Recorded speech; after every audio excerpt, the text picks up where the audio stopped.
for today's video mga idol ay magamura kita kayo at nung isang linggo pa ako craving sa mura tapos may gatas at yelo ay tamang tama naman sa panahon at yanong init baga naman kaya siguro ako'y napapakain talaga kaya nagtungo agad kami papuntang Andres Bonifacio sa niyuga nila Benedicto na anak ni Benedicta.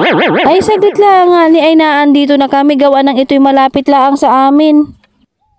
Ay ito pala si Benedicto na anak ni Bernardo. Ay ano pa nga ni ibaga ay nagtilili na agad ako na mabuksan itong mga mura na ito at ako naman talaga ay napapainom na ng masarap na sabaw at matamis. Ay ano pa nga ni ibaga kudkudin na natin ito nang kita'y matapos na at talaga namang ako'y napapakain na nitong may gatas nito. Ay gulping sarap niyan. Ay tingnan pa nga ninyo ay tamang tama lang yung pagkamura niya. Ayan, nilagyan na nga ng hilo. Talaga ako excited na. Ay hala, buksin na yung gatas at tataktak na natin yan.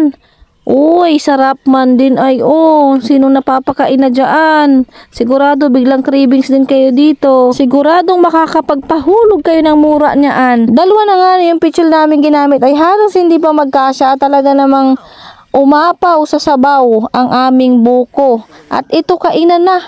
Patagalin pa baga naman niyaan. Nagdala na din nga ni ako dyan ng portable stove at nang kami makapagluto ng pansit canton na may itlog. Noong una pa nga ni ako ay nababano sa butane gas na ito kung paano ilalagay dito at kung paano ito mapapalaab. Ayan at binuksan ko na nga ni. Ay nasiklab man.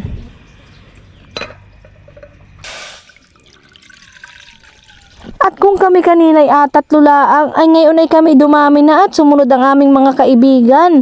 At talagdagan pa ang aming lutuing pansit canton at kami magamukbang. Mas marami, mas masaya. Yum yum. Yum yum. Yum yum. Yum yum. Bakit gayan? Ano pating ganda ng suot mo? Utang gares. Paraiso mo nang usapan namin dalawa. At meron pa ulit humabol, may dala pang juice. Ay ay masarap ang aming kwentuhan nito at kainan. Pagbalat niyan. Ay tingni, sinong hindi mapapakain niyaan? Kami pala inabot na rin dyan ng gabi. Ay, parto na kayo at kain na kita kayo.